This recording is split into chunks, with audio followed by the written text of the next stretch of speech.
Hello everyone, this is Erik, the Asian movie enthusiast, and this is my review of The Raid, also known as The Raid Redemption, an Indonesian action movie from 2011 that was directed by Gareth Evans and stars Iko Uwais, Taslim and Yayan Ruhian.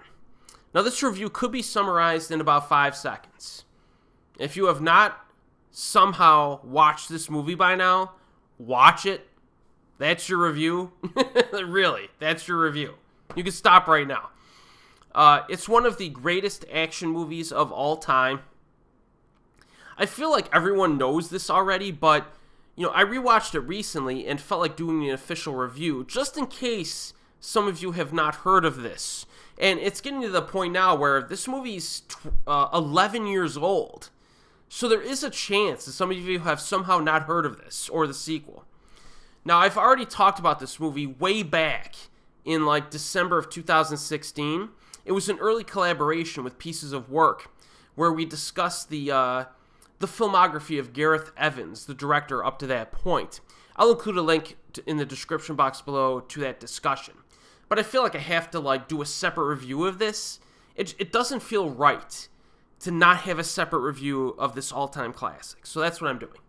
Now, the plot of The Raid goes something like this. It's pretty simple, okay? Deep in the heart of Jakarta's slums lies an impenetrable safe house for the world's most dangerous killers and gangsters. Until now, the rundown apartment block has been considered untouchable, cloaked under the cover of pre-dawn darkness and silence. An elite SWAT team is tasked with raiding the safe house, hence the title, in order to take down a notorious drug lord that runs it. But when a chance encounter with a spotter blows their cover and news of their assault reaches the drug lord, they find themselves stranded on the 6th floor with no way out. The unit must fight their way through the city's worst to survive their mission. Clearly inspired by action flicks from Hong Kong and Thailand, this film scraps drama and plot for a boatload of gritty, hard-hitting, and bloody violence. So if you're watching this film for the first time, and I actually saw this movie in the cinema 3 times, and I remember it specifically not just because this movie's awesome, but because I had a cramp in my neck that weekend. The only time in my life I had a muscle cramp in my neck for no reason. So I watched The Raid 3 times that weekend in physical pain, so that kind of enhanced the experience. But even within the opening 5 minutes when you're watching this, The Raid has a palpable intensity to it. Iko Uwais is hitting his punching bag, pretty fast and strong. Taslim describes the evil villains to his team in the police van. And the main bad guy brutally shoots multiple dudes in the back of the head. So the action technically hasn't even really started, but this movie means business. By the opening 10-minute mark, the viewer's thrown into the mix because the film basically consists of one long assault scene from beginning to end. Okay, the SWAT team faces off against dozens and dozens and dozens of bad guys in this apartment building, and that's your movie. But, with that premise, you might think, well, it's going to get kind of tedious, it's going to be the same thing over and over. No, not in this case. In an effort to avoid that tediousness, the action choreographers mix things up. So it starts off as a stealth mission, where these SWAT team members are going through room by room on the 1st floor, and they're very quietly almost capturing these guys. So they'll sneak into a room, and the dudes will still be sleeping, and they'll muzzle their face and tie them up, because you don't want everybody to know that you're securing the building. So it's kind of a stealth mission early. Then crap hits the fan and it turns into an all-out shoot 'em up with guns. Then a bunch of people are either disarmed or they run out of bullets, and then it turns into a freaking martial arts extravaganza with some phenomenal exchanges. So they do a really good job of mixing this movie up in different stages.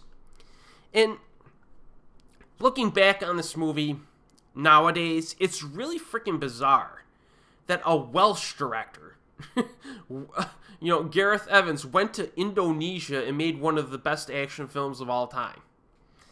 Like, when you really think about it, it's kind of crazy. But, if you've ever heard his interviews or his feature-length commentary on this film, you can understand how this was possible, because he's incredibly meticulous in his direction. I would say, like, the impression I get from him when he talks is that he's very scared. He's actually, he directs scared.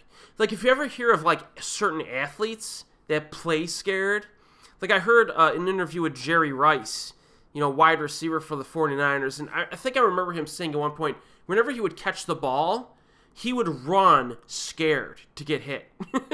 So that's how Gareth Evans directs movies. He's like scared of onset adaptation and on-the-fly filmmaking. He just doesn't like it.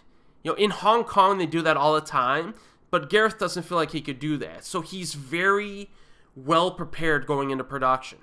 So he writes up general notes on each, like, fight scene, and then he has Iko and Yayan do the choreography, and he, like, talks with them about that. And then he adds some additional recommendations along the way. Then they record each camera angle in a gym with crash mats.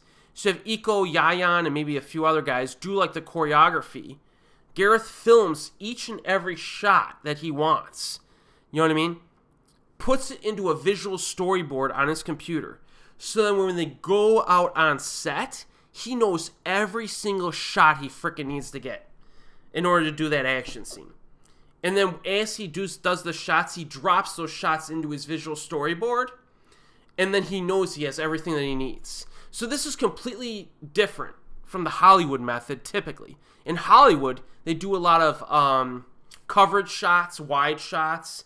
They use a lot of different cameras, and then they scrap the fights together in post-production editing. So that's not the way the Gareth likes to do it. And that's similar in some ways to Hong Kong, but less adaptation and on-the-fly stuff. So it's really interesting, the amount of preparation they do before doing these fights. It creates a very efficient process on production, because this film only had a $1 million budget or something. Like, it's freaking ridiculous, right? But it also results in very intricate fight choreography despite the low budget. So it's a nice blend. And when they're actually in production, it's even worse. Because during the director commentary that I watched, like, when Gareth Evans shoots a fight, he makes these guys do the same shots 20 plus times a shot. And then he gets the best shot for that shot. So if you need like a 4-move combo, okay, we do that 20 times. And we're gonna do it over and over again until we nail it and get it the best it could possibly be. So these guys were fighting, like, in the final fight, the Mad Dog Rama fight, I guess you could say, with his brother. They did that shot spending 14 hours a day for 8 days. That's how long it took them to get that scene down. So, like, and Gareth said in his commentary, like, could you imagine, like, going to the gym for, like, 2 hours and busting your butt and you're, like, all sore after? These guys did 14-hour workout days for 8 days in a row to get that final fight. So this is just, it's a good example of, like, really high-quality fight choreography. And it's just a joy to watch. I mean, the fights are laser sharp. They're super fast, lightning fast. Some of my favorite scenes are like the first big hallway fight with Iko, the Joe Taslim versus Yayan Ruhian fight, the drug lab fight is fantastic, and then the 2-on-1 finale versus Mad Dog. So, I mean, the movie, even today, even when I watched it a few days ago, you just sit there. It's like, this movie's insane. It's just insane. And if you've never seen Gareth Evans' interviews on YouTube, you should check them out. I'll include some links in the description box below. It's like he found Iko Uwais doing his documentary on SWAT in Indonesia. And Iko was just like a telephone delivery guy. He was like a delivery guy working for a telephone company. But he was like a badass martial arts like dude. And it's ridiculous. Like Joe Taslim. Like, the only reason why he's in this movie is because he messaged Gareth Evans on Facebook. He's like, hey, I loved the last movie you did. Can I be in your next one? And Gareth's like, sure, come in for a tryout. You know what I mean? An audition. Like, it's funny with movies this low budget how they're made. Pretty interesting stuff. And as an added bonus, we get some effective moments of suspense. And the setting creates a very claustrophobic feel because you're in one apartment building. There's scenes with a machete gang who have machetes, and they're stalking the protagonists. Those are really good. And in his commentary, which is on the DVD and Blu-rays, Gareth Evans says that he classifies this film. Listen to this. The director classifies The Raid as a survival horror film. That's how he views this film. It's survival horror with a martial arts action basis to it. So that's kind of his mentality going into this. So when you watch it, understanding that, it makes sense because the movie's pretty violent. So that's pretty cool. And you know, when you watch the film, the acting is surprisingly good too. You know, it's I know some critics complained, Roger Ebert, who gave it a 1 out of 5 rating. You know, they complained about the lack of conventional narration and plot building and the violence and stuff. But there is a lot of visual communication in this film. You know, it gets the most out of its character moments, even though it's really not a dramatic movie. So, yeah, it's just... I mean, if you're a fan of no-nonsense action movies, you have to watch this. If you haven't watched this and you're watching this channel, you have to watch this film. One of the best action films I've ever seen. Currently available on streaming and physical media. And I will be reviewing the sequel, of course, soon. And as always, I will see you next time.